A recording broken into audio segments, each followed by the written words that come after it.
Hey guys, Natalia Schneimler here. I help boy moms have a better relationship with their sons and themselves by teaching them the tools how to manage their mind so that when anything comes up in life, they know exactly how to take care of themselves and their kids. Hey guys, how are you doing? How's your summer today or winter, wherever you're listening to me? I want to talk to you guys today about releasing people. That means if you no longer want to be in a relationship with whoever it is, I think it could be a useful way to think about it is the way I think about it.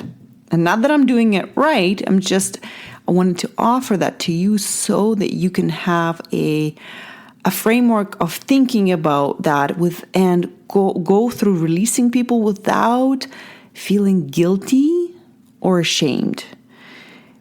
Because I don't think anyone ever teaches us that to how to break up with friends, or people go through a divorce and that's an end of that relationship. But sometimes we are in friendships for many years for reasons that no longer exist, and we don't want to be in those friendships, and we don't want to let those people go because we don't know how. And we think that would be the wrong thing to do because there's so much history, or we shouldn't because we're friends, right? That's not what friends do. But if you find yourself in relationships that you no longer want to be in, there is a really healthy way of thinking about it that really helps me have no guilt whatsoever not talking to someone, okay? Here's how I think about it. I think of people as carriers of lessons for us to learn in life. So sometimes we have people in our life that are in our lives all our life.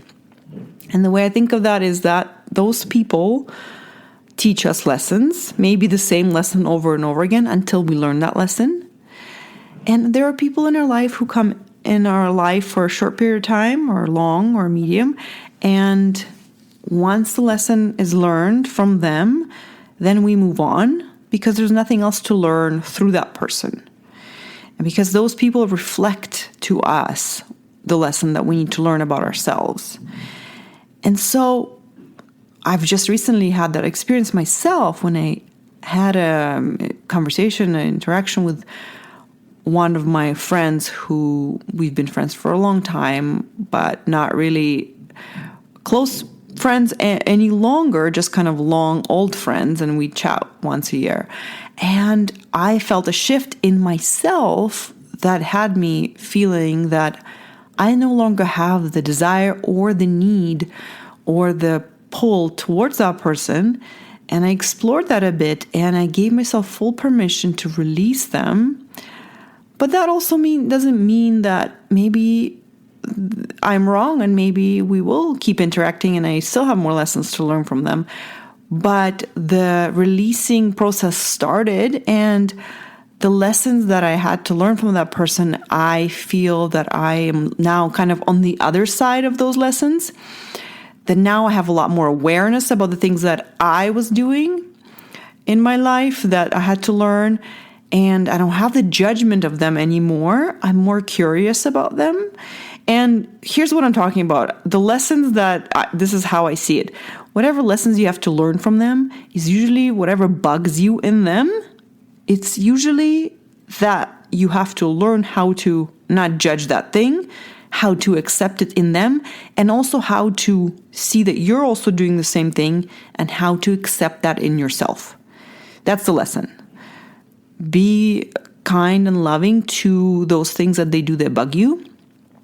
Really, truly stop judging them, stop criticizing them, and really see them and what they're doing and you, what you're doing for what you really are is just a human being who's doing their best. And there's nothing to judge. So that takes time, and there's so many things that bug us, right? So when we have husbands and partners and kids and parents that bug us, those are all lessons. And I believe there's so many layers and stages to the lessons. when we kept getting better at those things, at those lessons. So it's a process. You see how, again, just like in my last episode, I was talking about building a cathedral. Here, the cathedral that we're building is a better relationship, a more loving relationship with all of our imperfections. And we're doing that one tiny little irritation at a time with other people. So if you're irritated with that person, great. That's another brick in that cathedral. Now let's get curious about it. Let's look at it. Let's see how it irritates you. Why does it irritate you? Do you think you don't do that thing that they do? How can you be wrong here? Maybe you do that thing. What if you were willing to find where you do that thing? And how could you make peace with that? Those are the lessons that I'm talking about. So see how if you look at your relationships in your life as a bigger picture of your growth as a person, and people come and go, and the teachers come and go as you need them, then accepting and welcoming the new person can be just as equally, like you don't have any guilt about that, right? When new people arrive in your life, the same can be true for when you release a person, for when you no longer feel like, okay, I don't have to hang out with them anymore. I don't want to. The same can be true for that. You can simply release them and thank them for all that they've done for you, for showing you all the things that piss the hell out of you. And so you've made peace with them. These things no longer trigger you. You need a new person in your life who will piss you off, who will irritate you. I mean, that's the truth. That's what I believe. And that's why I'm teaching you that, because I think that's what makes us better at loving is, making peace with all those irritating things. So that's why I think it's just part of the process. When we are done with one person, we simply release them. And sometimes maybe we release them for 5-10 years and they come surface back up because maybe now we're ready for the next lesson, for the next phase, for the next whatever, right? And sometimes the lessons are pleasant as well, I believe, is that you meet a new person and then the lesson is to show you how far you've come, because all of a sudden you're seeing all these beautiful things in that person. You're seeing all these things that you admire in them.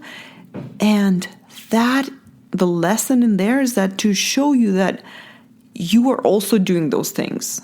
You have grown to also do those things, and you can now see them and for what they are in another person, and actually see them, appreciate them, and notice them and focus on them, because it takes awareness to notice the good things the other person's doing. So if you can do that with the other person, you're also doing that with yourself.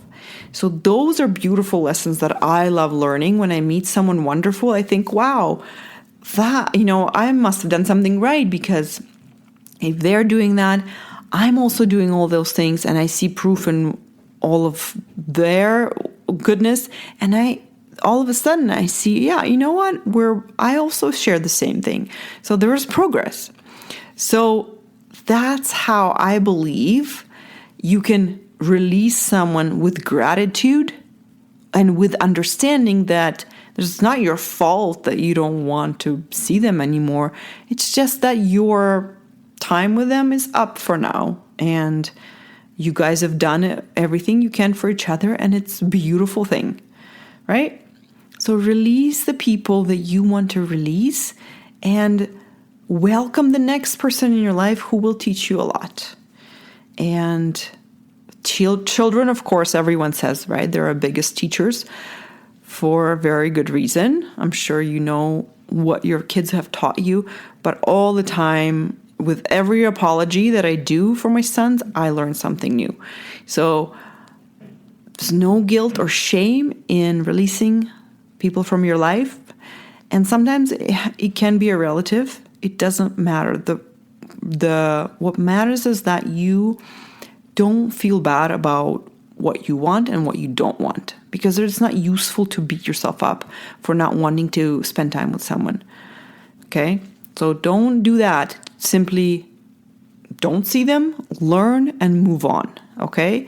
So I wanted to offer that to you. I'm sure everyone goes through that, releasing old friends, welcoming new friends, and just wish them well and don't beat yourself up. Okay.